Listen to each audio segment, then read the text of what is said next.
Our verse today is Psalm 18, verse 1. I love you, Lord, my strength. The introduction to this psalm attributes the psalm to David, the servant of the Lord. It says that David addressed the words to the Lord on the day the Lord rescued him from the hands of his enemies and from the hand of Saul. The title is taken from 2 Samuel chapter 22, and the psalm duplicates the prayer of David in this book of Samuel. It is not sure which of the passages comes first. The psalm is generally classified as a royal psalm of victory.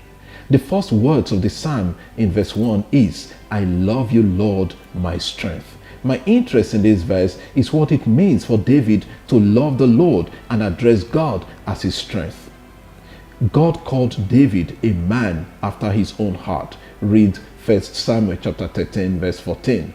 God loved David, but David also loved God with his whole heart. David loved the Lord with his heart, that the only fault recorded against him was the sin he committed with Bathsheba. David did what was right in the eyes of the Lord and did not turn aside from anything that he commanded him all the days of his life, except in the matter of Uriah the Hittite. 1 Kings chapter 15, verse 5. In the Shema, God told the people how to love him. You shall love the Lord your God with all your heart, with all your soul, and with all your might. Deuteronomy chapter 6, 4-6. That means loving God is with the whole of one's being. The heart, lev, was the seat of emotions, love, but also the seat of reasoning. The soul, nephesh, referred to the entire person, both the spiritual and the physical composition of the person. The strength refers to the abundance of material things the person has.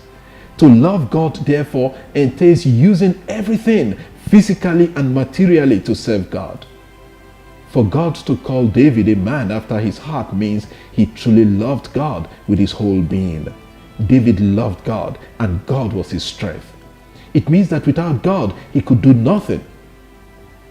God was his rock, his fortress, and deliverer. God delivered him from the hands of Saul and all his other enemies. Read 2 Samuel chapter 22, 1-4.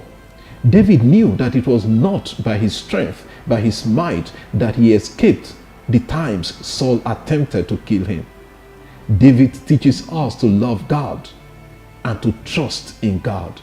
Can we say today that we truly love God with our whole being? Or that we trust in God irrespective of what we are going through?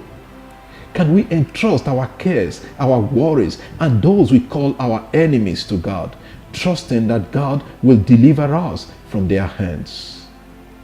I love you, Lord, my strength. May those words resound always on our lips and in our hearts, and may we live them out in our lives. Amen.